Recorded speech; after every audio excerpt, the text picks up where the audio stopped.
financial planner by qualification. And under the say brand name of FinSim, I am providing the financial services with respect to retirement planning and say any mutual fund investments which we're doing. That's something which I advise on, and also the insurance schemes or the plans which suits your risk profile is something which I suggest as well. I have an overall investing experience of over 15 years. In addition to that, I have worked with different corporates like JP Morgan, Barclays, eClerx, SmartStream, with my almost about 14 years of experience.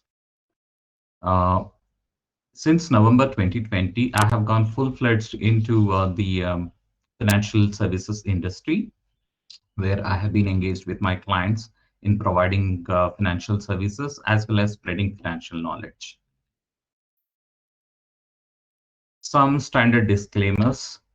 This is education. This is strictly for education purpose only.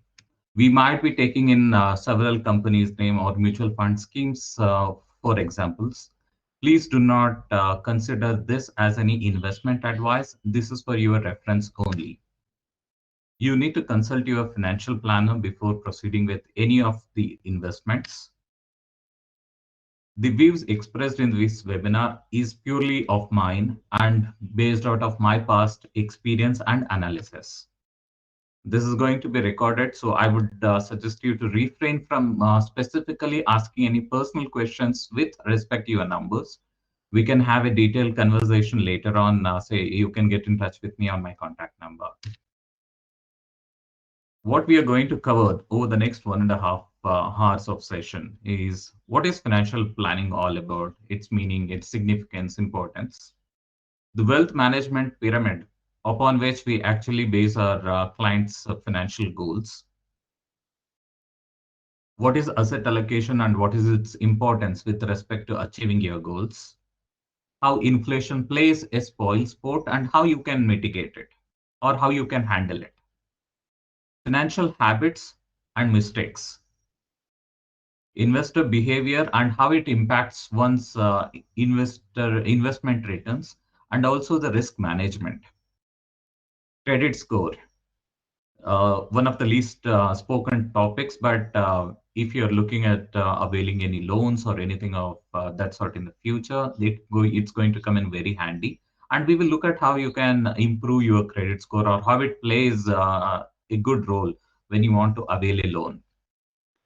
Teaching kids personal finance, something which we completely forget. At least 90% of the Indians do not do it at home.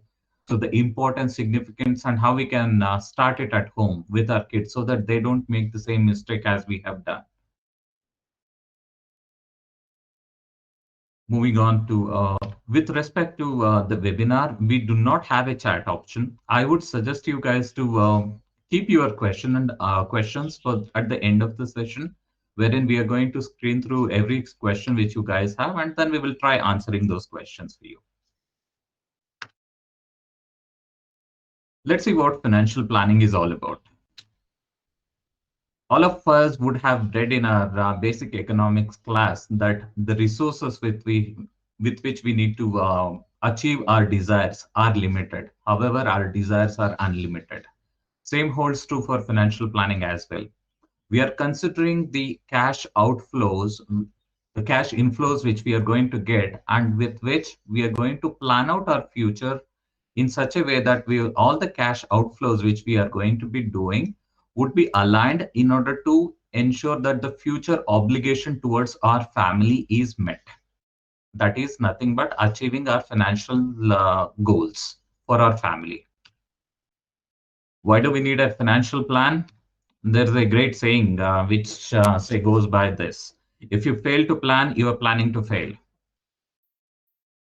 One, you would require that for securing the future of yourself and family.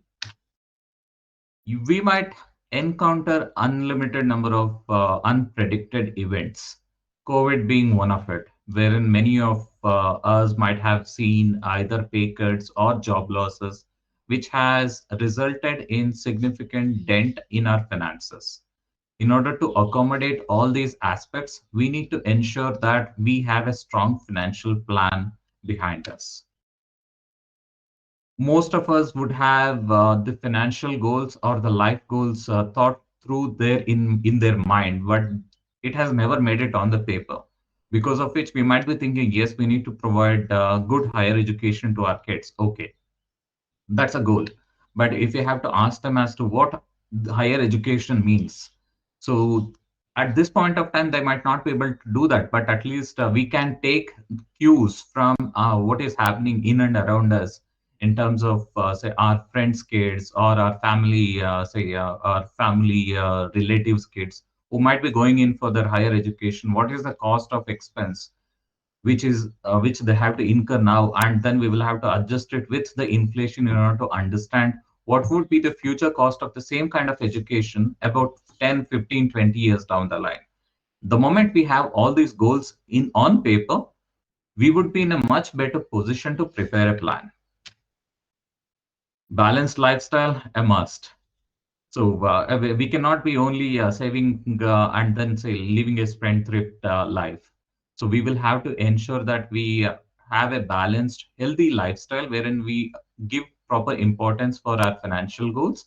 At the same time, spend quality life with our family. For peaceful, independent, retired life.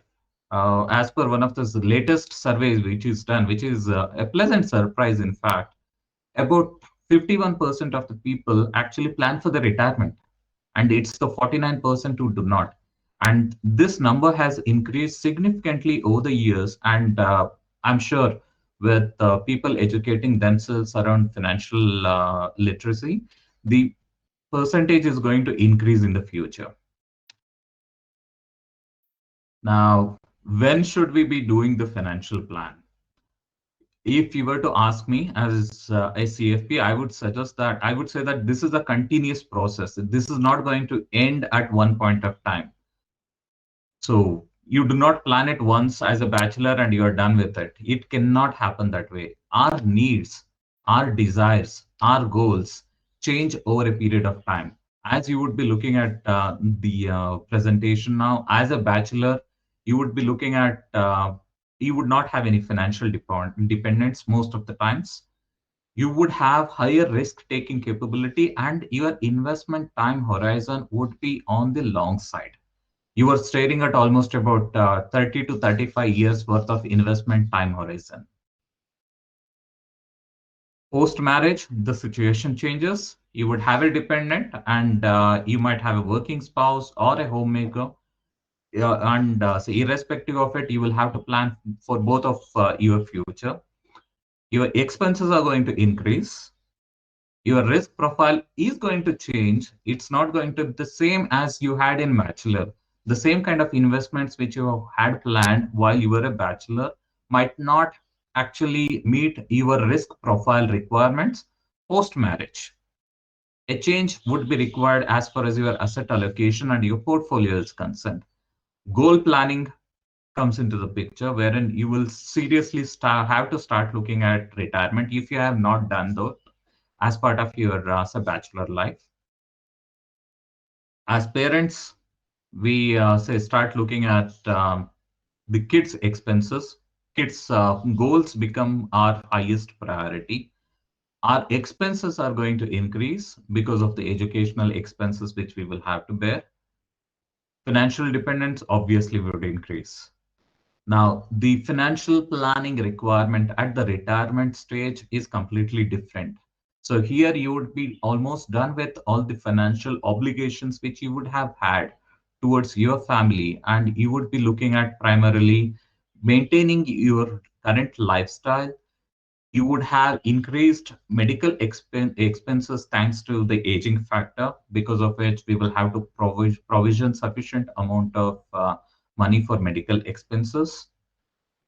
We would The risk taking capability of an individual would be almost nil at this point of time, as the earnings of that individual would not be say much at this point of time, and he will have to use the accumulated investments in order to lead the residual life.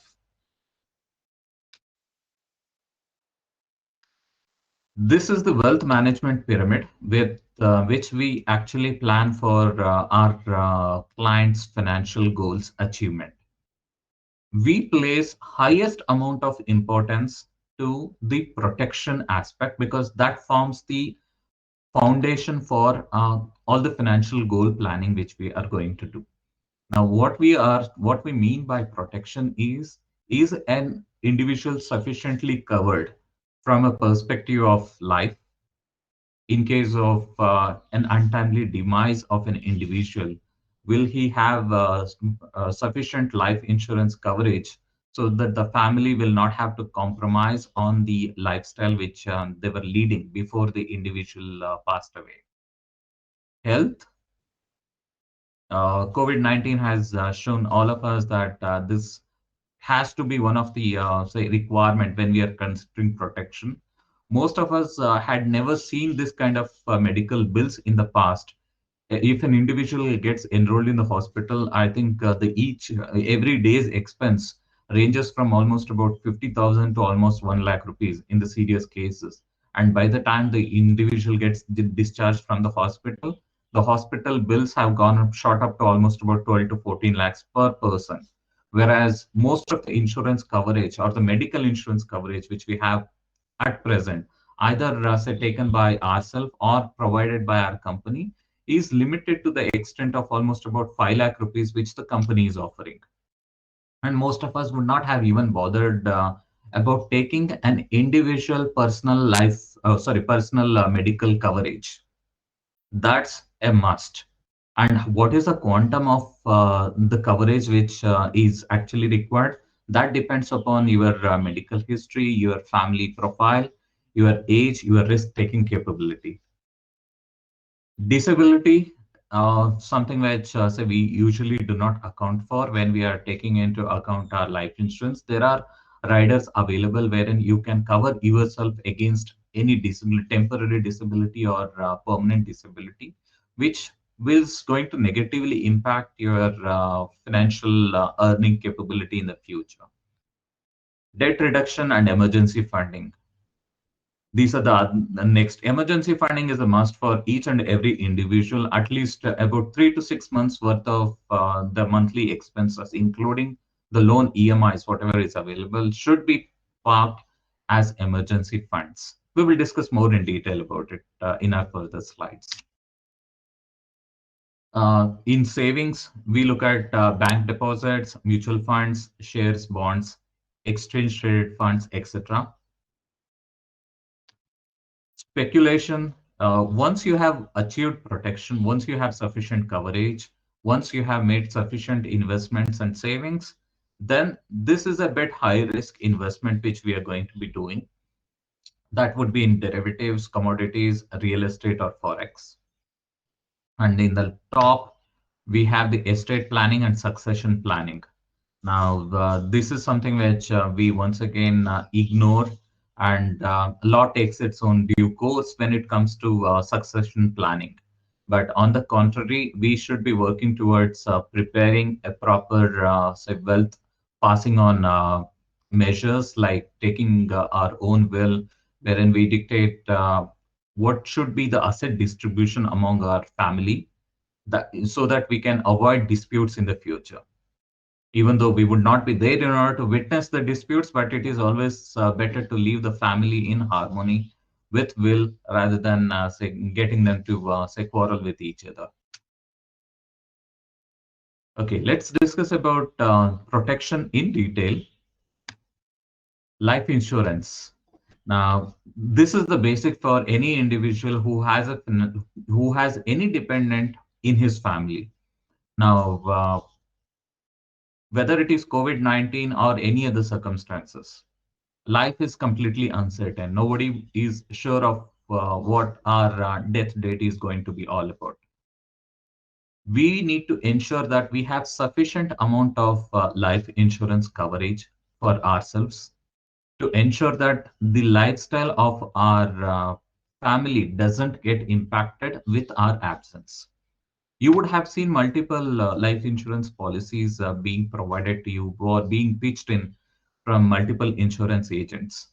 So what we recommend is please do opt for a proper term insurance policy, which gives you good amount of coverage in the range of, for example, if I have to take an example, for an individual who is aged 30 years, a non-smoker, if he is looking out for a coverage of about 1 crore rupees, then he will have to shell out close to about 14 to 15,000 rupees on an annual basis in order to cover himself for 1 crore. Give me 1 minute, please.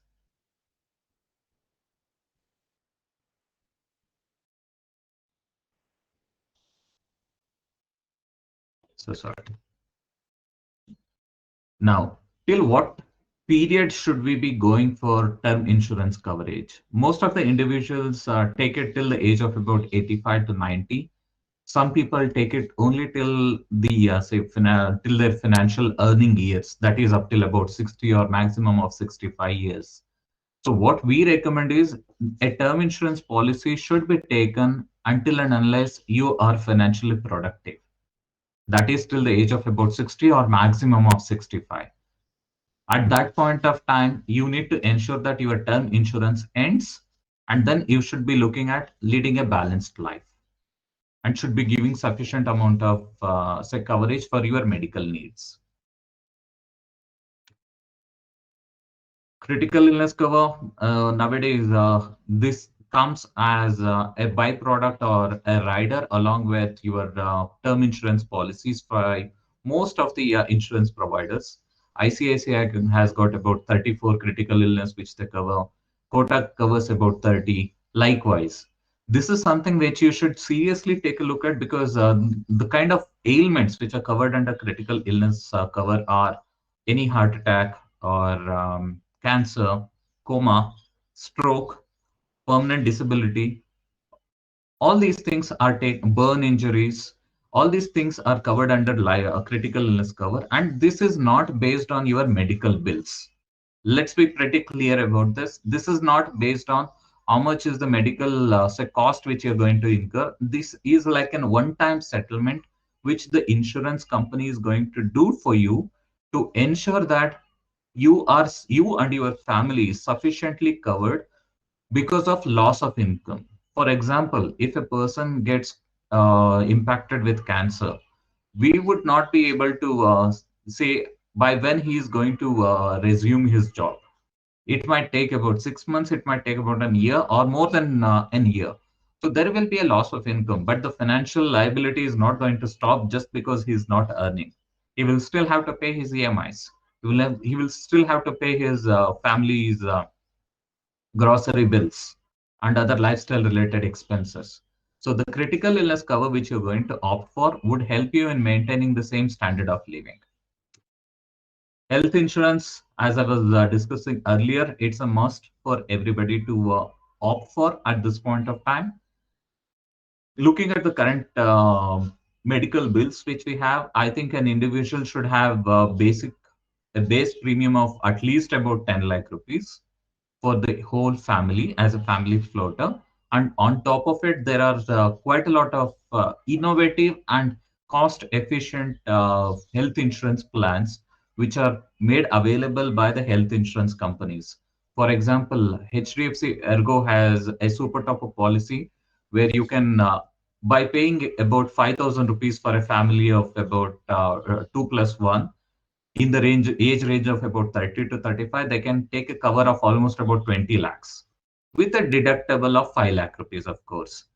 Now, similarly, ICICI also has the same option wherein you can take up till about 50 lakhs with a deductible of 5 lakh. Now, you might be asking what this deductible concept is all about. Now, let's assume you have a base insurance policy of about 5 lakh rupees, and you also have a super top-up policy of about 50 lakh rupees. In case of an medical emergency and hospitalization, and the bill comes out to be almost about 35 lakhs. In this case, the initial 5 lakh rupees is going to come out of your base policy. That is the deductible for the super topper. The residual 30 lakh is going to be covered by your super topper policy. This is something which you guys should seriously consider and avail for your respective say family members, so that whatever financial plans which you have built upon, for example, one financial emergency of this sort is more than sufficient in order to derail all the financial goals which you would have thought for your family. You might have thought that you're going to accumulate about 35 lakhs for your kids' future education, and one financial emergency is going to ensure that you liquidate all your savings and then say put that towards your health or meeting your medical bills. Emergency funding, which I was speaking about, you might have seen pictures or the videos of Jet Airways employing employees, say, uh, going jobless within a matter of a few days. There are several instances in COVID-19 also wherein many of us had to take a job, say, pay cut or had to go jobless. In that particular situation, if you had an emergency funding of almost about 6 months, you would have that mental peace in order to ensure that, okay, you have 6 months in order to hone your skills or look out for another job. But if you do not have an emergency skill, if you are living in hand to mouth kind of a situation, then you would be wondering as to where the next month's EMI's amount is going to come from. And that's not good for anybody, anyone's, that's not going to be in anyone's favor when it comes to their financial planning. That's going to put unnecessary pressure on an individual. Lastly, the home insurance. Many of us can say that we are proud owners of a particular home or an apartment. But how many of us can say that we have sufficiently covered our asset? That means a fire incident can happen, flooding, or an earthquake can destroy our dream home. Do we have sufficient risk cover to ensure that this home, which we have bought, which we live in, is sufficiently covered? Because if the home gets damaged on account of any of these reasons, one, you will have to pay for all the damages from your pocket, or you will have to start from scratch. If you had taken a home insurance policy, the company is going to say provide you with sufficient amount in order to put you in the same state of financial position as before. So let's look at covering our assets as well in addition to our life and health. Savings, growth, and diversification. Let's speak about savings. This is something which everybody would have, would know. A piggy bank which our parents would have provided in order to help us start the savings habit. And in India, to be very honest, savings is not a problem at all. Savings is never a problem in India because if you look at the amount of money which is lying in the fixed deposits or the saving schemes of India, that actually supersedes all the investments which an individual would have made, either in real estate or in equities or any other form of international exposure or anything for that matter. Indians are pretty good at savings, but what we are not good at is investments. But the foundation obviously is savings. But with younger generation, what I have also seen is the habit of savings is dwindling a bit in comparison with the older generation. That's something which we will have to say inculcate within our next generation. Tell them the importance of savings, investment, and planning well in advance in their life, so that by the time they start their salary or the journey of job or career, they would have sufficient financial literacy, which would help them in terms of sailing through their or achieving their financial goals. Uh, this is one step above the savings, wherein you look at a fixed income kind of a product like an FD, or you might be investing in companies' fixed deposits or companies' bonds and debentures, which they are going to issue. Now, if the savings rate, savings interest rate is around 3.5%, the fixed income might provide you around 6.5%, about 3% more than what we would get out of savings. And in some cases, it is much less. If you're looking at the corporates, obviously, with if you're lending it to Reliance Industries or Tata's or Birla or companies like Shriram Finance, the risk of them going bankrupt in comparison with the bank FDs, which is guaranteed by the RBI for almost about 5 lakh rupees. So it's on the higher side. So obviously there would be an alpha of about 0.5 to 1% more when with respect to corporate bonds and debentures. That's something which you will have to evaluate yourself based on the rating agency provided ratings, and then we will have to go at it. So the next question which you will ask me is what happens to DHFL and other issues which had AAA rating and they still say went off the market. So unfortunately, that's a situation which we will have to live in. We will have to rely on what the rating agencies say at this point of time if you have to do it, or otherwise if you're not willing to take that kind of an risk for achieving an alpha of about 1%, then I would suggest you to fall back on the traditional say methods like NSE or fixed deposit or PPFs, PFs for that matter. You can use those instruments for your investment purpose as well. Next comes equities. Over the past 15 years, we have seen how equities have grown significantly and have beaten all form of asset classes when it comes to the returns. But at the same time, you will have to exercise extreme amount of caution because when it comes to equities, risk and return goes hand in hand. Higher the risk, higher is going to be the return, and vice versa. So if you're looking at about 20 to 25% kind of a return in the equities market, you should be also prepared to take a hit of almost about minus 20 to minus 25%, because you are investing in businesses which are going to be, say, looking at, for example, the Zomato, the recent IPO, which got listed yesterday, and it is valued in one of the top 100 companies in India. But if you look at the revenue model, they're still not making any profit. You or say individuals are investing in Zomato with the future anticipation that it is going to grow significantly and then it is going to yield say positive outcome for their portfolio.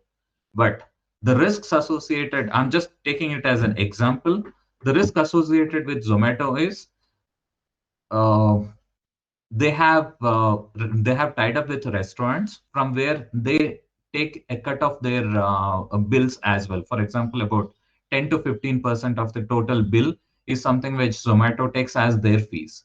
Now, Restaurant Association of India is planning to start their own app.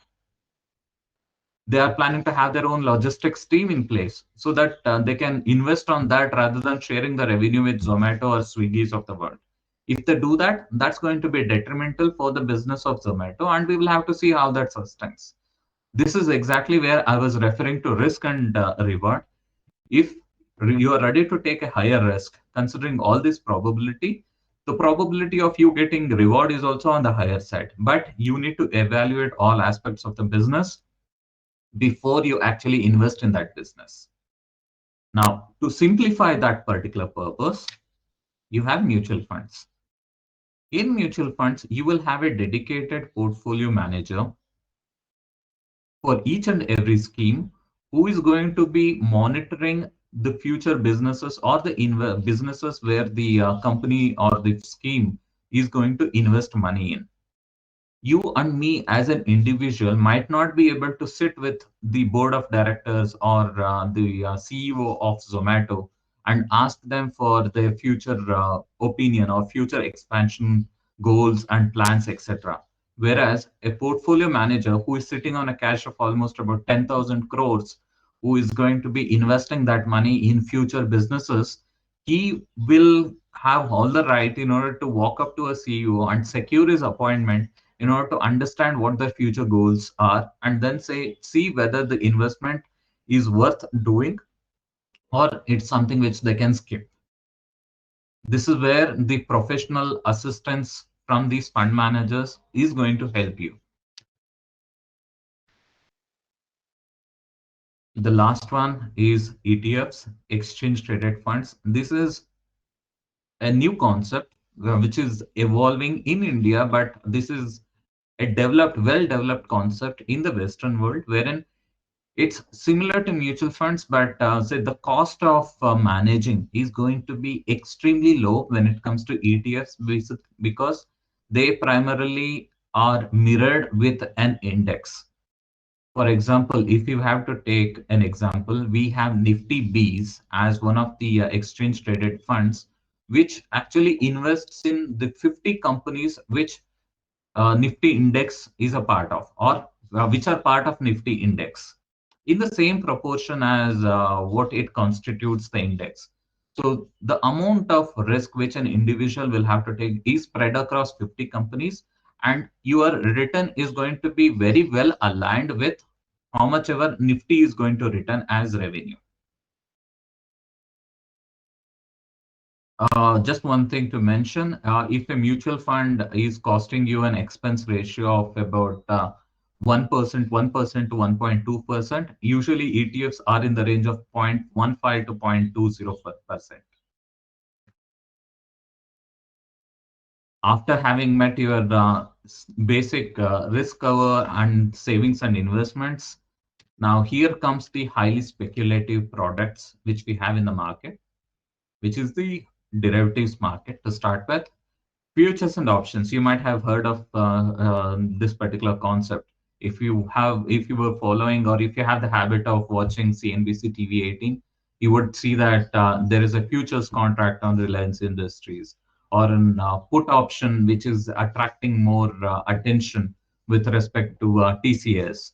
Now, all this forms part of the derivatives market, wherein instead of you going ahead and taking a position by paying about 15 lakh rupees, you get an option to take the same kind of position for 15 lakh rupees by paying an upfront margin of about 20 to 25% of 15 lakhs. That is about 3 to 3.5 lakhs.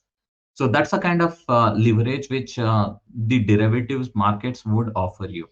Now, it can work both ways for you. If the market moves positively after you taking a long on the Nifty future, you are going to be, by investing about 20%, you are going to be reaping the benefit for 100%.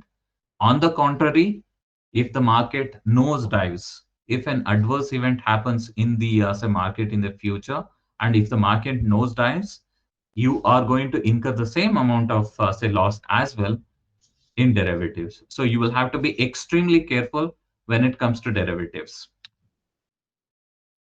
Foreign exchange market, uh, for people like you and me, it might be speculation. But for people, say, who are engaged in import and export business, for them, this constitutes the base. Because whether it is an export or an import market, they don't want to be speculating on where the currency is going to be heading.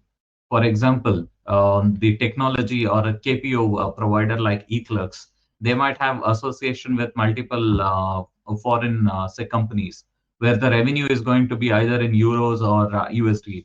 Same goes with TCS or Infosys for that particular matter. Now, if they have contracted 1 million US dollars as the price for that particular work which they are doing, they would be extremely careful if the currency fluctuates. That is, if the rupee appreciates or the depreciates, that's going to be working in their favor or not in their favor. So in order to ensure that they do not get negatively impacted by the rupee value changes on a day-to-day basis, they might purchase a derivatives contract in the foreign exchange market to insulate themselves against these price fluctuations. Commodities, not for every one of us. So it's basically for the traders who actually have the resources in order to monitor where the oil, where the precious metals or agricultural produce, where their prices are heading. So you can speculate based on that, and then you can do your investments accordingly. Real estate is another factor, but this is something which all of us would have in our personal portfolios.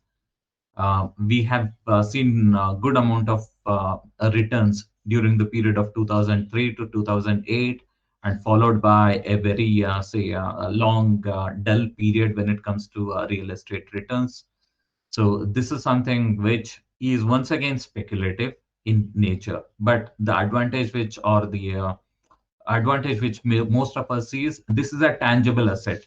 You can see, you can live in your say property. That's something which that's an emotional feeling which it provides. Finally, wealth distribution. We have estate planning and we have succession planning. Now, the terms might sound similar, but it has quite different meanings altogether. Now, when it comes to estate planning, we are looking at the physical assets, financial assets, and IT assets which we have. Now, in IT assets, we might have our mobile number, we have our websites or our e-commerce sites, whatever it might be. That's something which we might be trying to pass on. Financial assets might be our mutual funds, stocks, our fixed deposits. Our real assets might be our plots, any real estate investments which we would have had. We need to ensure that we have a will prepared for ourselves to ensure that the wealth which we have accumulated over a period of time is also distributed amongst different people as per our desire. Now, in case of a will not being present, there are various succession laws which are applicable for different religions, which takes precedence and then the wealth gets distributed amongst the legal heirs. Succession planning. This is primarily from a business perspective. Now, if we have a successful business and if we have set up or if we have spent almost about a decade or more than a decade in order to build a solid business for ourselves, we need to also have a good succession plan to ensure that the business doesn't stop after an individual's demise. We need to ensure that the next generation is properly groomed to take on the reins of the business.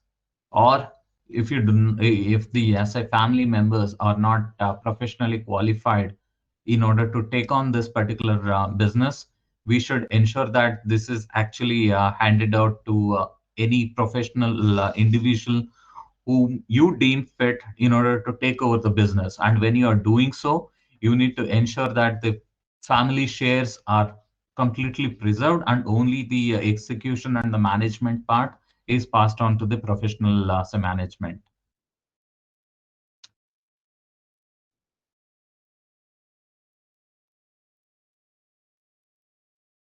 Uh, I will just pause a bit here, and if you guys have any questions so far or any concerns, please say put that in the Q&A. Any concerns with respect to the pace or anything?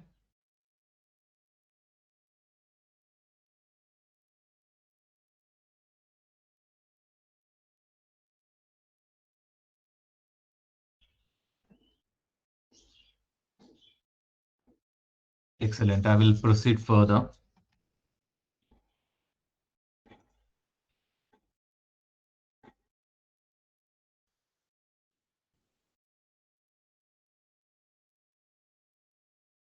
Asset allocation. Now, one of the important aspect which we will have to say look at when we are creating the portfolio is we need to have a well-balanced portfolio. If we have to take a look at an individual's portfolio as of now, we see that the real estate as of now, real estate and bonds or the fixed income, if I were to like put it in that category, they occupy almost about 80 to 90% of the asset allocation of an individual, which might not be the right approach to do because we need to have a well balanced asset allocation. Now, what are the basis with which we need to put in this asset allocation? One is definitely age. As I was telling you in the beginning of the financial planning section, each person's risk taking capabilities varies with age. You cannot have 100% exposure to equity when you are at retirement age. At the same time, you can have 90% exposure to equities when you are in your 20s or 30s. Likewise, your asset allocation ratios changes with the gradual change in your age. Goal and the time frame. For example, if I have a goal in order to purchase a car in the next 2 years, I would not be looking at investing that particular money in a stock market in order to achieve that. I'm going to be looking at fixed income, or I would be looking at savings and RDs in order to achieve that goal.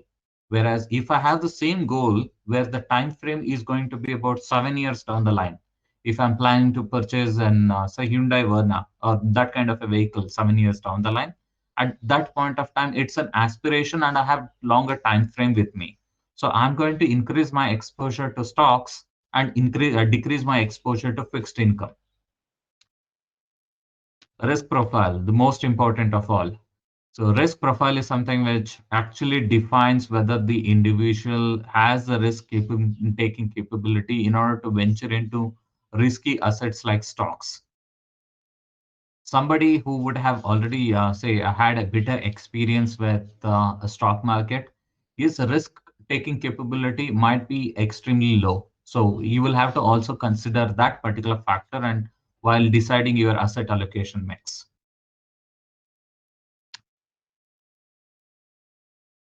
Now, this is interesting. The recency bias, which we have seen over the past with multiple individuals, for that matter. This representation by alignment covers it. For example, if I have to take an example, look at the 2017. I think it might be a bit tiny for you guys, but let me read it out for you. In 2017, small caps have given a return of almost about 59%, and 40 mid caps have given 48%. Now, this is the recency bias with which people actually go ahead and invest. Okay, small caps and mid caps have given almost about 59 and 48%. Let me go ahead and do the investment in small and mid caps. Now, look at what happens in 2018 and 2019. The same small caps and mid caps have given a negative return of minus 23% and minus 13% respectively.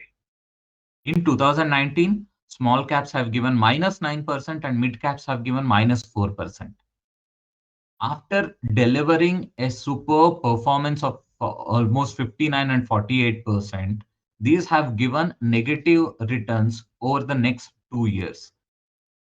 Having said that, into the late 2020 and 2021, small caps and mid caps have recovered as well. But what happens with individuals is, okay, after making an investment in 2017, after looking at 2 years, 2 consecutive years of negative return, people will move out of mid caps and they will look at large caps, or they might be looking at fixed income. So when you are deciding your goals, your portfolio, you will have to consider time frame, your goal, your risk profile, everything, and you need to ensure that a perfect or a say an ideal portfolio is prepared, wherein sufficient amount of time is provided to each of these segments in order to perform.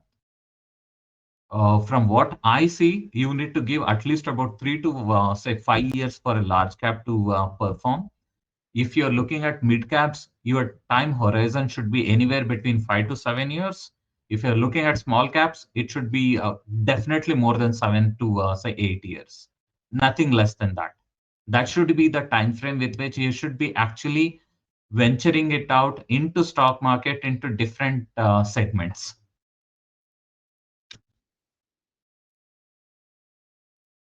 Inflation, the silent killer, and let's see what its impact is. No need to explain as to what inflation is. All of us do understand the concept of inflation, wherein the value of our money is going to subside and the value of the services or the commodities which we consume rises. Now, the question which I have for you guys is, look at the different inflation numbers which we have.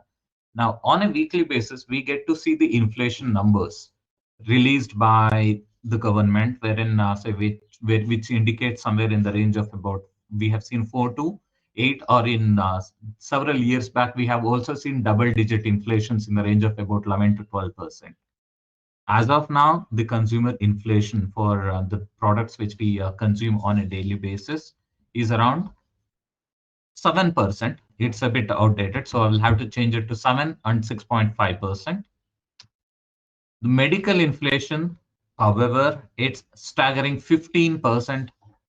in the cost of medical bills which we are incurring. For example, if I have to visit a general practitioner in 2019, the fees which the hospitals were charging was in the range of about 200 odd rupees.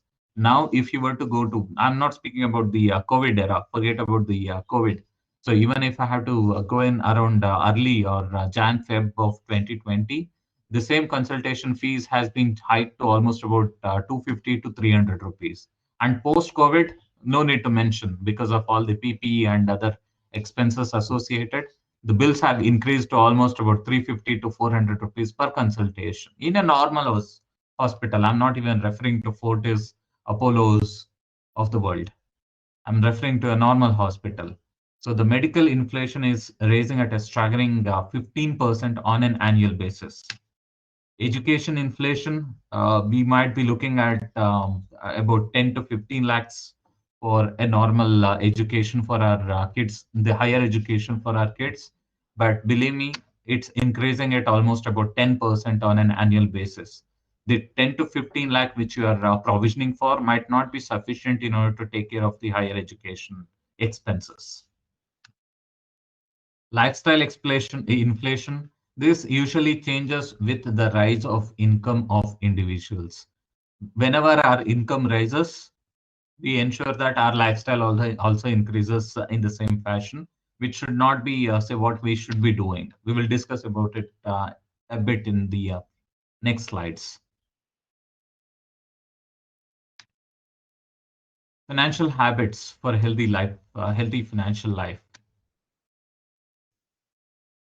All of us measure our incomes because most of us would have income from a single source or might be two sources maximum. So we will be in a position to measure our income. But do we measure our expenses also accordingly? Highly doubt so. We need to put a mechanism in place in order to ensure that we track our expenses. Pay yourself first. Now, this is a very important concept which I learned in one of the books called books with the title Richest Man in Babylon. When I say pay yourself first, you need to pay a certain percentage of your income for securing your financial future. That money needs to be parked aside to ensure that your financial goals are taken care of. After that, you can venture towards other expenses, monthly expenses of yours. We need to learn to differentiate between needs and wants. We all of us will have to because pandemic has shown us. Say people who used to spend say good amount of money over the weekend, say in malls, eating out and other stuff. But post pandemic, I have seen multiple clients of mine who have come up with a different problem of theirs. That is, they are saving more than what they were saving before the pandemic. So the reason for that is we used to go out, we used to spend time, socialize, and spend money. Whereas, say, we need to draw a line to ensure that these wants, which we are looking forward for, are not at the cost of our financial goals of future. Hire a financial planner, get your financial plan. That's a must for everybody. You need to identify what your financial goals are. You need to look at how your residual income or your income is actually aligned in order to take care of these financial goals of yours. A financial planner is the best person who can mentor you through the whole process. Use credit wisely. With credit cards coming into the picture, the concept of EMI has become extremely popular.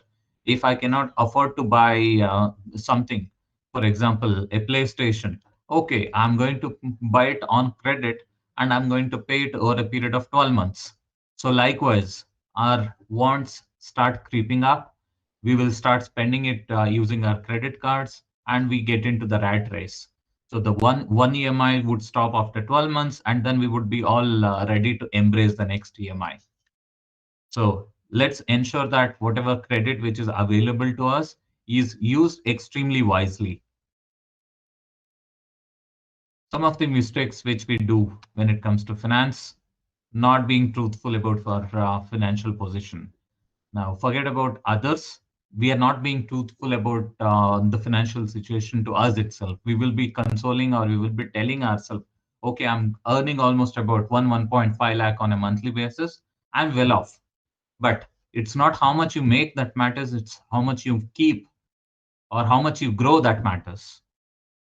So you need to be truthful about what your financial situation is. Many of us procrastinate creating their own net worth. They don't want to see their network creation of their network because they know that within themselves that they're not in a pretty good financial position, but still they will procrastinate the process of creating their own balance sheet.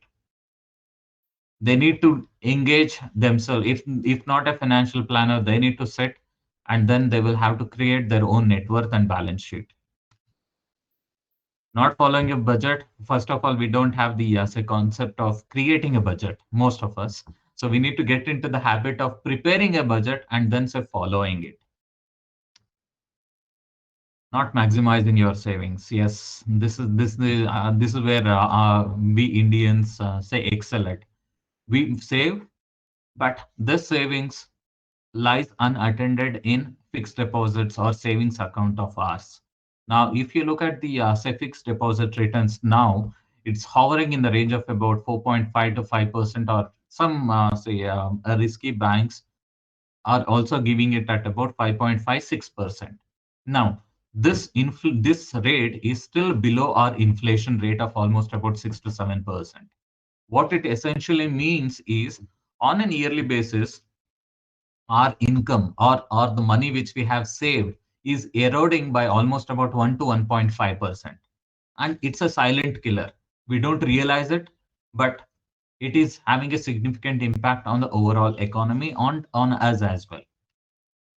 We need to ensure that the savings which we are making on a monthly basis is properly routed through different investment channels based on our risk profile. This is what I was covering, not converting our savings into investments.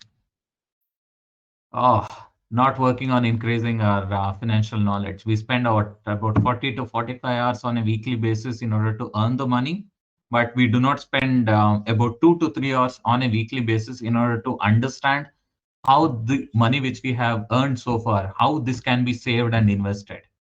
We do not take that pain of 2 to 3 hours of learning in order to maximize or increase our financial knowledge. That's quite detrimental for our own personal life. Get into the habit of subscribing to any financial say journals or weekly magazines on personal finance, wherein you can go ahead and then educate yourself or attend say webinars conducted by various asset management companies, CFPs, or registered investment advisors. That would help you in gaining more financial knowledge.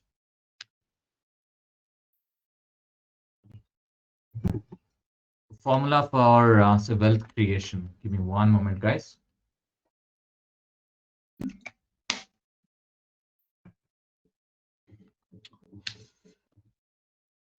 What most of us normally do, we get our salaries.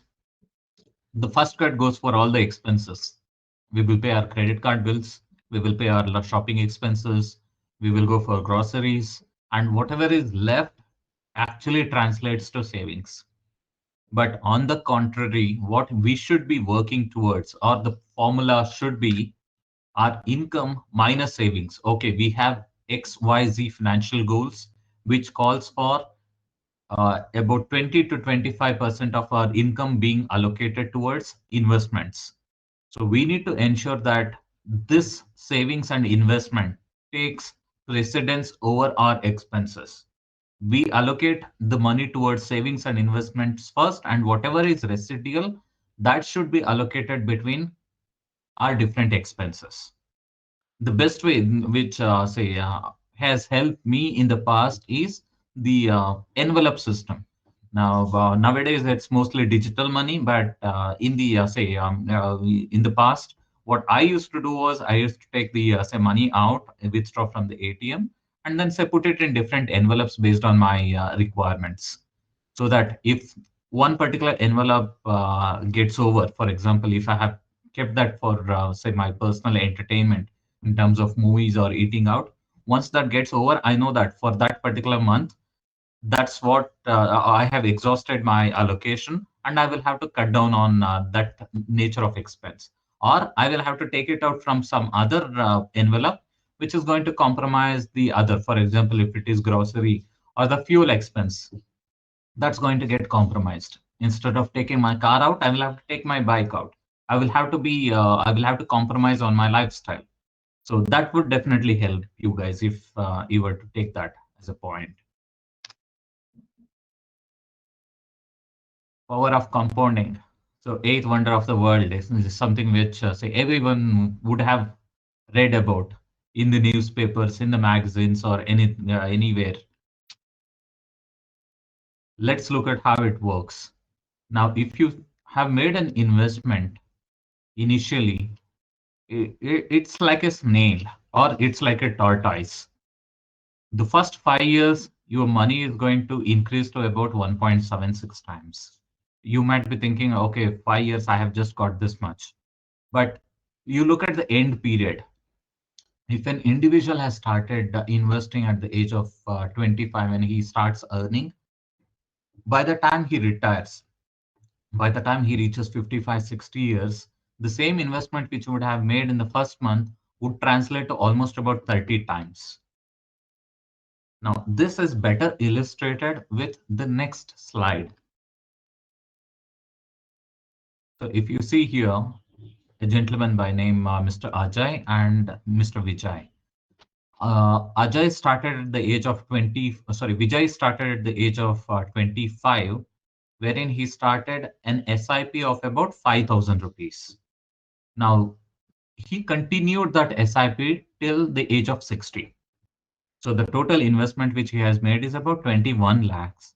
And if you look at the retirement corpus at the end of 60 years, now we are assuming a return of about 15% over 30 years of time span, where the portfolio is allocated between large, mid, and small caps.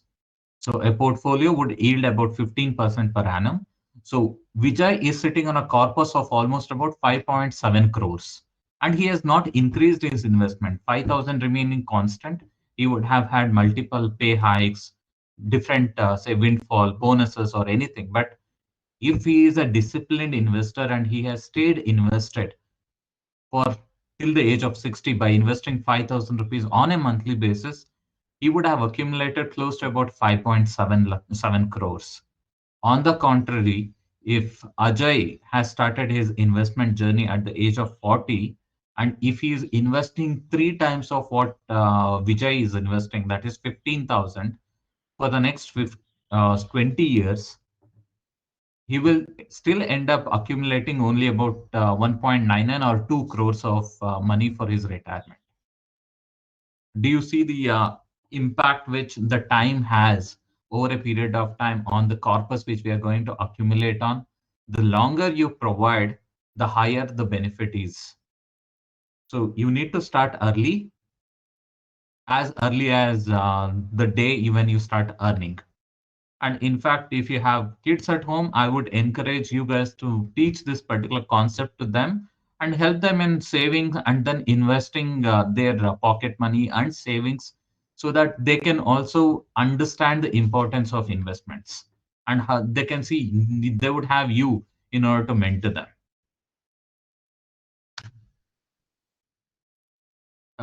Just an illustration on how ELS is going to provide you the say double benefit, one as a tax saving and two as the corpus which you are going to accumulate over a long period of time. Even though ELSS, that is equity linked savings scheme, has a lock-in period of 3 years, our recommendation is please do not invest in ELSS from the perspective of 3 years. You look at ELSS from the perspective of about 5 to 7 years of time horizon, because that's when you're going to get the maximum out of it. The more the merrier. So if you see the time horizon, if you see this particular, say, table at the end, time horizon between 2001 and 2019, if an individual has made an annual investment of 1 lakh rupees in PPF and ELSS, okay, two different venues. If he has invested 1 lakh rupees in PPF for about 19 years, the investment would be about 19 lakh, and the say accumulated value over the over 19 years would have translated to almost about 43 lakhs. On the contrary, if he had chosen ELSS as the investment vehicle, then he would have accumulated almost about 1.12 crores. Now, you might ask me a question. So PPF is tax-free, whereas ELSS is a taxed one. Now, let's forget about the grandfathering clause, which came in 2018. Up till then, there was no long-term capital gains tax. Ignoring that, even if I have to consider 10% as my gain, for which I will have to pay tax, I will still be left with almost about 1 crore of post-tax money versus 43 lakhs, which my PPF would have accumulated. Am I advocating that all of your money will have to be invested only in ELSS? Definitely no. You need to have an efficient mix of debt and equity. You need to have the right asset allocation based on your risk profile, and your financial planner would be the best person to help you in determining what that ideal asset allocation for you would be. So reach out to your financial planner who can assist you in doing it. Investor behavior impact. Now, let's assume in the previous example, we had Ajay and Vijay starting at the age of 40 and 25 respectively. Now, let's take into account another example wherein the same individuals, they started at the same age of 25, and they will start continuing to invest 5,000 rupees on a monthly basis. Now, let they start investing 5,000 on a monthly basis. Let's say we will come to the 60th year, and then say we will look at what the investment corpus of both of their individual portfolios are. You would see that one person's individual investment would not be the same as the other. Even though they might have selected the same scheme, the same time horizon, the investment return is going to be different. Over 30 years, economic cycle is going to change. It's a cycle. There will be inflation, there will be economic, say, up move, there might be depressions. Now, the individual's behavior plays a vital role. Just to give you the recent example, in 2020, when the COVID situation impacted, where the markets were trading around 11,400. That is, Nifty was around 11,400. It came down to almost about 7,500 within a matter of a couple of weeks. There were quite a lot of investors who panicked and who liquidated their investment because they heard their friends, family members, their other, say, social media influencers who are saying that the market is going to go down to 5,000 rupees. So they thought of, okay, let me liquidate my portfolio at 7,500 and I will re-enter at 5,000 when Nifty is at 5,000. I will get it at a much cheaper price. And those people who did that, they're still waiting for an opportunity because Nifty moved from 7,500 to 9,000, 9,000 to 10,500, from 10,500 all the way till almost about 15,000, more than 15,000. So likewise, they have never got an investment opportunity again. Those who sold it at 7,500, they're still waiting for a huge correction to happen. Now at 15,000, they are looking at a correction of about 10 to 15%. That's around 13,000 levels. But we haven't seen that kind of a level coming into the market. At least it's not going to happen in the near future, is what we are looking at. But on the contrary, if an individual who had invested pre-pandemic and during the pandemic period, if he had increased his investment rather than liquidating, that is putting in more money in terms of regular monthly investments between the March and August cycle, I think he will be sitting in almost about 100% returns at this point of time. This is where the behavior gap plays a major vital role. So this is where you need to have a mentor for yourself who has seen the market's life cycles, who would be in a position to guide you through the whole process. Otherwise, it would be more or less like the do it yourself translates to do the damage yourself. Now, how a mentor is going to assist you is one, helping you with the entry level risk.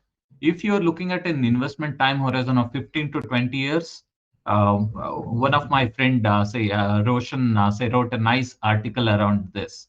He said that no time is, you can invest any time if you have a time horizon of about 15 to 20 years. That's extremely right. But if you're looking at a time horizon of about 3 to 4 years or 5 years, you have a huge entry level risk. Now the market is at the peak. Now, if you're dumping everything in the whatever you have got, if you're dumping everything in the market, and if you have your goals coming up about 3, 4, 5 years down the line, you are sitting on a time bomb. You should not be doing that. This is where the mentor comes into the picture, wherein he is going to assist you in, say, equal distribution of your investments over a period of time. Ongoing risk, this is what I was referring to in terms of different market cycles.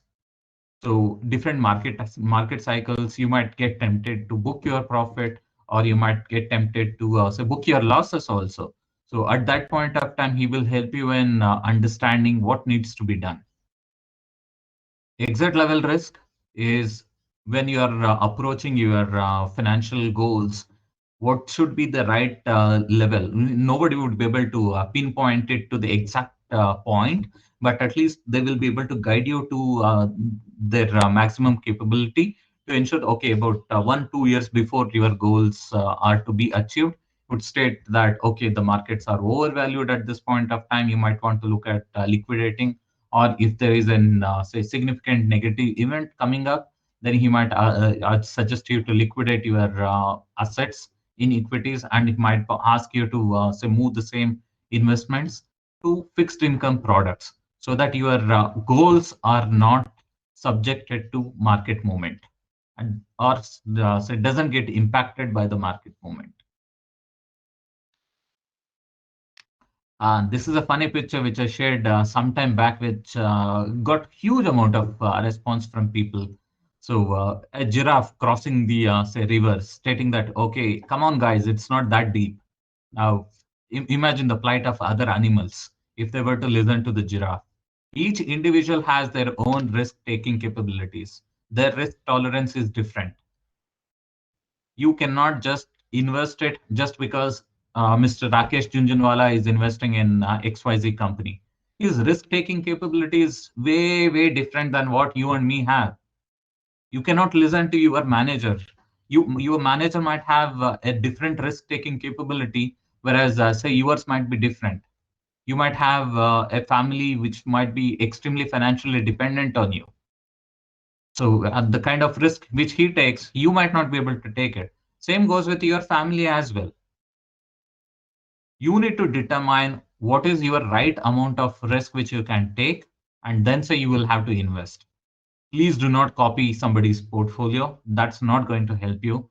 They have their own ideologies. They would have done a thorough investigation on how it's going to impact them in the future, and they would have invested. That's not going to help you guys. Credit score. Uh, how many of you say, okay, yeah, and we do not have the chat option, so I'm going to say limit this. Okay, credit score plays a vital role whenever you try to take any loans for any real estate or education or personal loan, anything for that matter. Even if you were to apply for your credit cards, the credit card companies are going to check what your credit score is before they apply the credit card for you.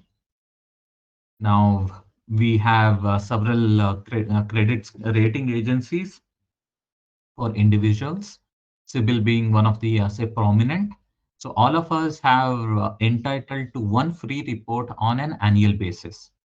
We need to ensure that we go to CIBIL, register ourselves with a free account, or if you want to pay the amount and take the say detailed report, say you're more than welcome for it, because that will give you say much detailed view of how the credit score has been arrived at and what your credit history is. Now, you can go ahead, register yourself with CIBIL, extract that particular report, and see where you stand. Now, if you are somewhere below 750 mark, which is poor, which is average or poor by the CIBIL standard, and if you were to apply for a loan for any apartment purchase or any real estate purchase, the rate of interest which they are going to charge you is going to be higher than an individual who has a credit score of more than 750. It's pretty simple. You have two friends. One person is extremely disciplined when it comes to finance, and one person do not care about money. Now, when both of these individuals approach you for a loan, you are going to seriously consider whom you are going to give the money to at less risk. The individual who is financially disciplined, you might demand about 1% interest from that individual for the money which you're lending. But with the individual who is not so disciplined, who is might be a spendthrift, or who might be whom you know that he's already in the rat race, so you would be thinking, okay, the risk of me lending to this individual is higher, so I cannot satisfy myself with 1% interest on a monthly basis. I'm going to charge you 1.5%. So the same principle would apply to the banks as well. So this is where they use your credit scores in order to understand how credit worthy you are in terms of the loans. Based on that, the interest rate which they are going to charge is going to vary. Now, how to improve your credit score, or how to maintain good credit score? You need to pay your bills and loans on time. Before the due date, you need to ensure that your accounts are well funded in order to take care of these elements. Limit the number of credit inquiries. You might be quite tempted. You might be getting calls from, say, multiple people offering you credit cards, personal loans, and other stuff. You just go, and they will also say that this is a lifetime free card. Why don't you apply for it? The moment you apply for it, a credit inquiry goes to CIBIL, stating that an individual is looking out for a credit card or a credit line for himself. So the number of points setting to your credit gets docked by about 5 to 10 points, depending upon the line of credit which you are trying to avail. Percentage of credit card usage. If you have about 1 lakh rupees in your credit limit as a credit limit in your credit card, ensure you don't use more than 40% of it. The more you use, the more detrimental is going to be for your credit score, because credit card is an unsecured loan. Now, when it comes to unsecured loan, this is going to get monitored by CIBIL, wherein they will monitor, okay, more than 40%, your points will get docked. I do not have the, or CIBIL doesn't declare the say methodology with which it does that, but anything more than 40% is a strict avoid on credit cards. You need to have a healthy balance between your secured and unsecured loan. You cannot be sitting on only your credit card bills or personal loans.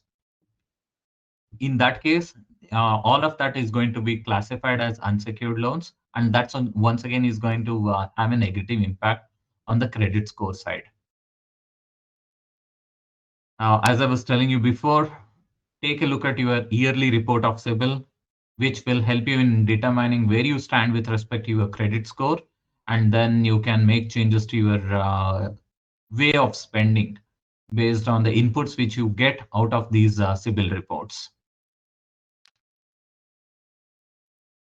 This is my favorite topic, teaching children personal finance. We hardly discuss about money at the dinner table with our kids, but this is something which we should definitely be doing. Uh, they do not learn from what we are going to teach. For example, if I am somebody who is going to be paying least amount of attention to where I'm going to be spending my money, so our kids are going to learn the same from us.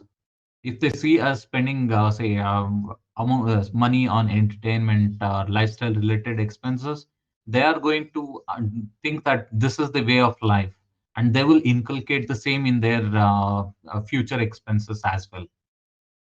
You include them while preparing the budget of your house. You explain them as to what is the need of a budget, and then teach them as to what are the different avenues of investment which you're using.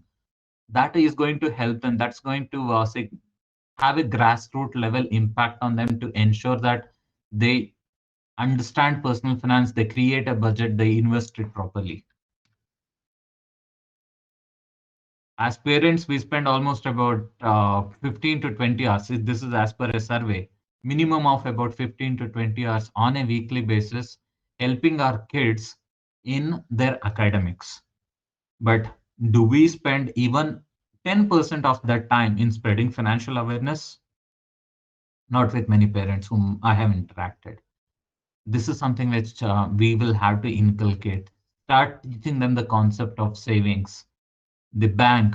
If possible, if you have a minor kid at home, go ahead, open a minor bank account, route all their pocket, say, money and other related incentives which you provide them through the bank.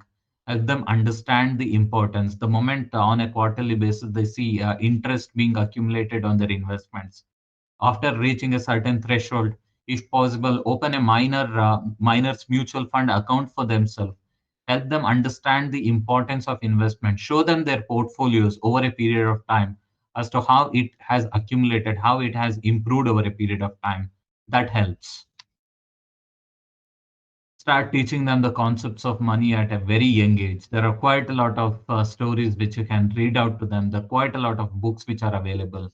One of the books which say I'm currently say reading is this, The Art and Science of Teaching Children About Money. It's an excellent book which can say provide you the basics required in order to teach them.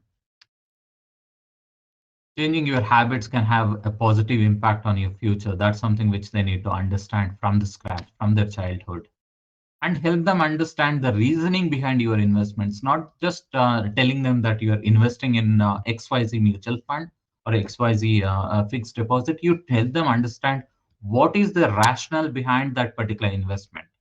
That helps a lot. Okay, our upcoming webinars. This is the almost the end of our session.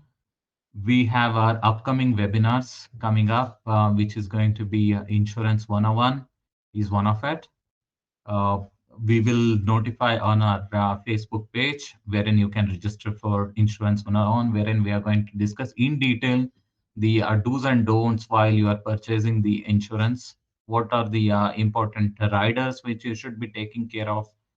How to say fill the proposal form, and etc. Same goes with health insurance. Health insurance as to what are the parameters which you need to consider while selecting the insurance company and the insurance plans which they are floating. When it comes to mutual funds, what are the different types of mutual funds which are available, the rationale behind investing in a mutual fund, risk profile, investment time horizon, all of these concepts would be discussed at in the Mutual Funds 101 webinar. Now, if I may, I would like to take the next 2 minutes from you in order to take the feedback on the presentation, on the webinar. If you can say go to the Facebook page, I am going to share it on the set Q&A section. So if you can just update say your comments and feedbacks about this particular session, it would help me a lot in terms of improving the content of the webinar and presenting it to the future audience. Give me one moment. I'm going to share the link where you can drop in the comments.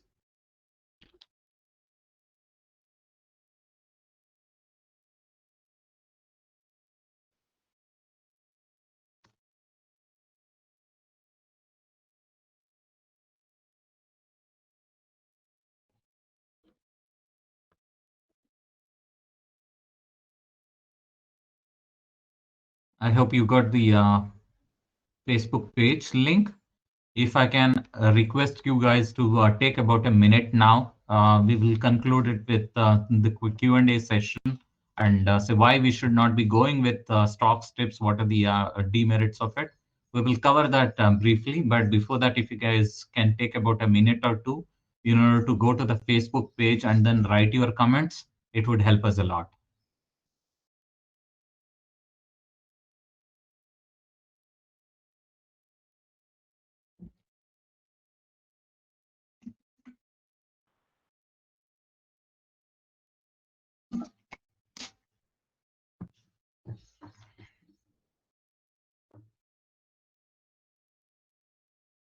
Also, please do subscribe to the FinSim page, where we provide little nuggets of information on the financial products and the financial industry as a whole.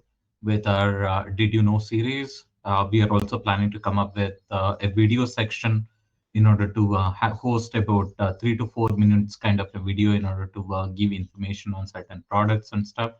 It would really help you guys if you like the page, because you will be able to get the notification as soon as we post something on that.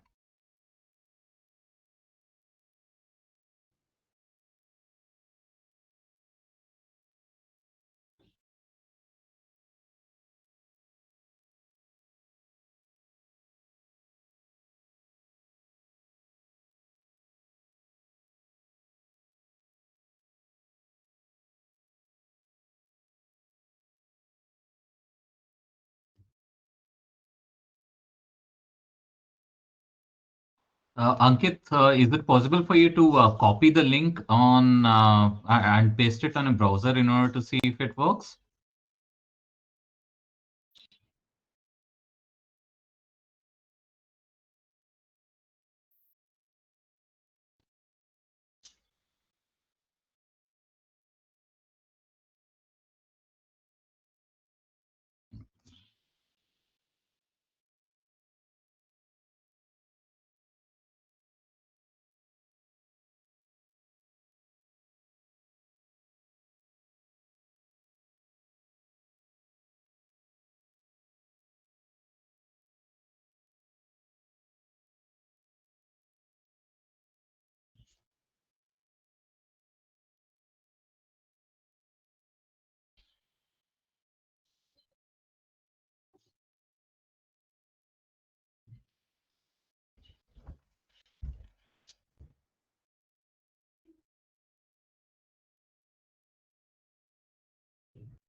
Okay, let's move to the next slide.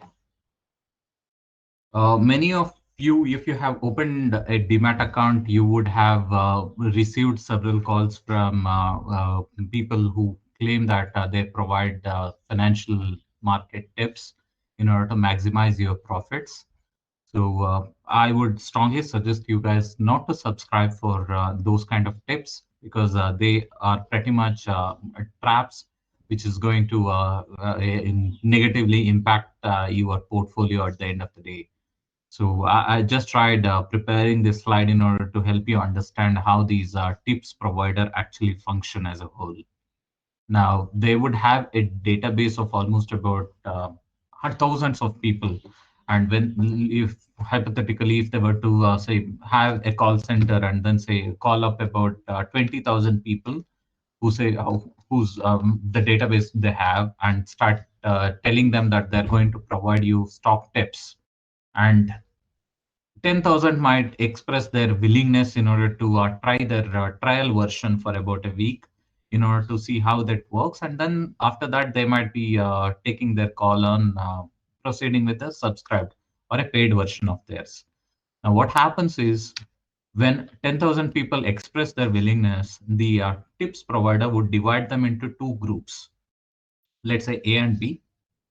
Now, the stocks which they're going to select are highly volatile stocks, wherein they are going to tell Group A that you go ahead and buy the stock, and Group B would be given a message in order to sell the stock. Now, considering the stock being highly volatile, it would either move up or move down.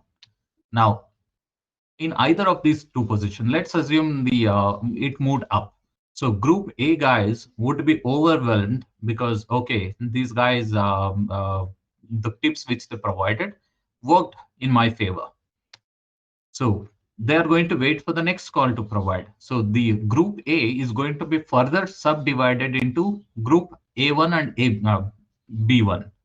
So at that point of time, the same strategy is going to be adopted by the tips provider, wherein they're going to choose the volatile stocks and give one group the buy signal and the sell signal to the another group. Either one of it is going to work. They are going to take the group for which the call has worked, and they're going to repeat this exercise about 5 to 6 times. Now, at the end of the sixth call, the last individual, it might be hardly about 25 to 30 people. Now, out of 25 to 30 people, if they see that they have received 6 calls and all the 6 calls which this individual has provided has worked in their favor, what would be his mental state? He is going to think that these people are gods, or these people are experts in the market who know what is happening in the market. They are going to look at, or they are going to, at least out of the 25 people, about 60 to 70% of the people would be inclined to try their paid services by paying about 20 to 30,000 as their yearly fees. But that translates to what? Almost about 3 to 3.5 lakh rupees worth of a revenue for a tips provider for all the effort which he has put in 1 month. But for the person who has actually availed this particular service, whether the calls are going to work or not, that is purely their luck, because they are either going to give the buy or the sell signal, which might or might not work in their favor. So this is the methodology which the stock tips provider adopt when it comes to providing stock tips.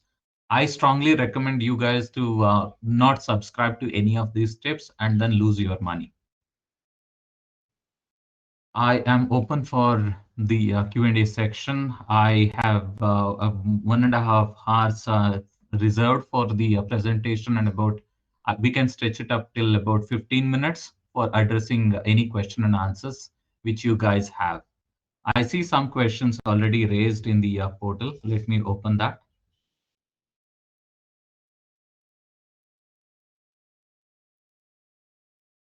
Okay, I have a question here which says, I already have 2 term insurance without critical cover, 50 lakhs and 2 crores.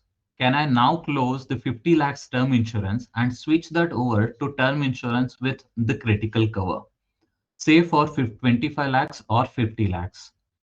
What I would recommend is, if you're going to go for a new term insurance policy at this point of time, it might be a bit costly for you, because the term insurance cover has been raised by almost about 30 to 40% by different insurance companies based on the reinsurers raise for increase in premium.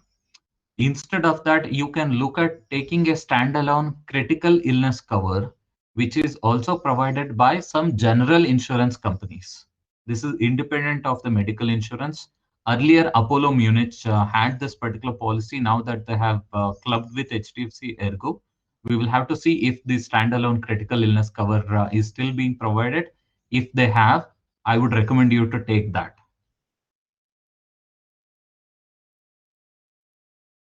Okay, can you please describe about gold bonds, scope of real estate at current situation? Okay, now at the current situation, I'm going to speak about the commercial real estate, and not even for the retail real estate. It is going through, say, a bad turf at this point of time, because I have seen many properties, or my clients, I hear from my clients that their properties, which used to value for about 70, 75 lakhs, now people are quoting around 55 to 60 lakhs for the same kind of a property. That's because of the multiple job loss. And for example, in a city like Bangalore or Pune, where most of the people are migrants from different cities, they would have come in order to work in these particular cities. With the work from home facility being provided to most of these individuals, they have opted for going back to their hometowns, and then started working from there. So at that point of time, the properties where they were living on rent, the rental yield has gone significantly down. And as per one of the say surveys, recent surveys, about 15 to 20% of the residential properties in Bangalore are lying vacant. So the rental yield is almost zero. On the contrary, is negative because you need to pay for the maintenance, irrespective of whether the property is occupied or not. You still have to pay the society for the occupancy fees. So because of all these reasons, for the time being, and if the work from home culture is going to get extended, is going to get inculcated in the corporate culture, this is definitely going to have a negative impact on the real estate of tier 1 and tier 2 cities. However, the tier 4 cities are going to see a boom because the crowd or the IT population working from their hometowns in tier 3 and tier 4, they are going to invest on the real estate in their own cities rather than investing it in Bangalore. And commercial real estate follows the same say issues. Uh, they primarily invest in huge buildings which are rented out to corporates, and corporates over a period of time they are cutting down their exposure on the real estate as well. If they are providing about 25 to 30% of their working force an option to work from home, they're going to cut down their real estate exposure to that extent, thereby reducing the rental yield for these commercial real estate companies. So the REITs are also seeing a major hit on the revenues. But what the future has in store, that's something which we won't be able to anticipate at this point of time, because there is another contrarian view which says that people who used to cramp up spaces by making desks for about 2 3 people instead of accommodating 3 people instead of two people, thanks to pandemic they have to maintain sufficient social distancing, because of which the real estate demand might also raise significantly. So we don't know how this is going to translate into. So I would avoid this for the time being. Now in gold, you have option of purchasing physical gold. You also have exchange traded funds where you can invest from as low as 100 rupees in a gold B. And the best option available for investment in gold is sovereign gold bond, which is released by RBI on a regular basis. You need to have, when it comes to the asset allocation, you need to have a healthy allocation towards gold as well, about 7 to 10% based on your portfolio and risk profile. So SGBs are the best way to invest in gold, wherein you do not have to worry about the safety. This would lie in your demat account. This is not going to be idle. You are going to get 2.5% interest from RBI on an yearly basis for the investment which you would be making. Not only that, any capital appreciation which happens on the SGB, for example, if you have purchased it at 5,000 rupees and then at the end of 8 years, if you are still holding on those SGBs and those are valued at, let's say, around 10,000 rupees, you do not have to pay even a single rupee as capital gains tax on the SGBs. So SGBs are the best options for investing in gold at this point of time. Roshan has also recommended Rupee Tales, which is sponsored by Zerodha. That would help you in understanding or educating the kids about money. Estate. Next question is on bit more explanation required in terms of estate planning.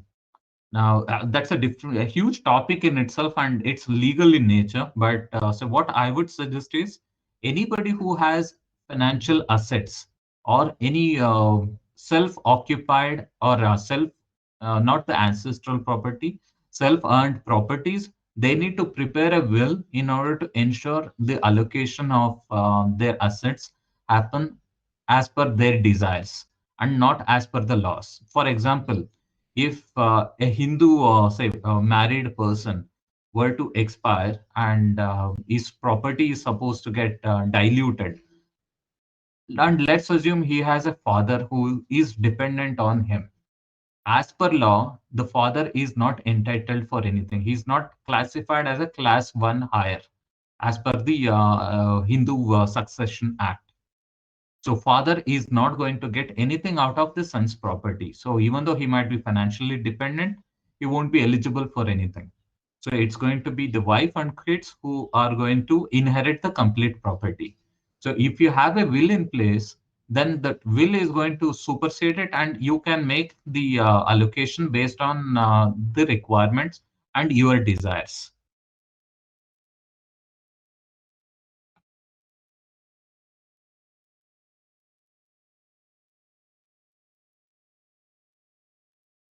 Sorry, I think the link is not working for everybody. So after the session, I'm going to send it on an email. If you can leave the comments using the email, that would really help.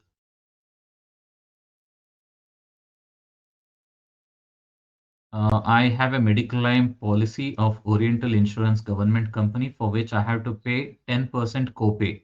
Is it a good idea to switch over to other private insurance? Definitely yes. There are companies like HDFC Ergo or ICICI. Most of their the premiums would also be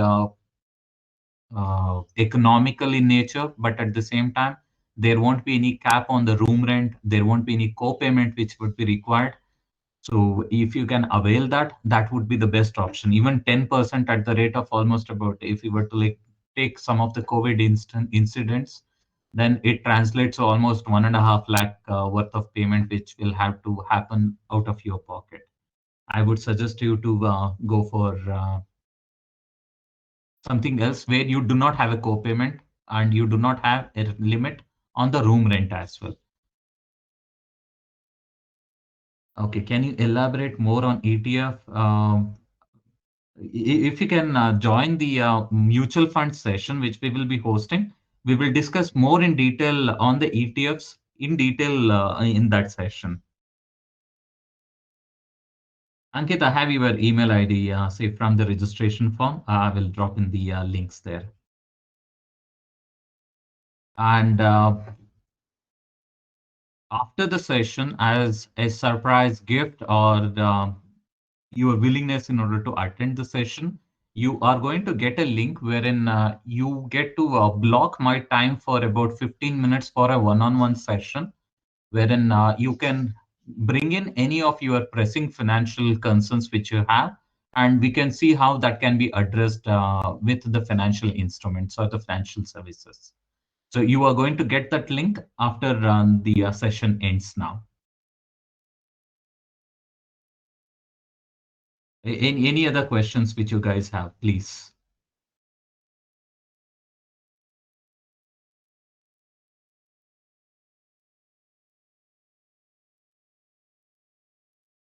Please feel free to ask, or otherwise do drop in or do block my calendar for 15 minutes, and we can discuss about it in those 15 minutes.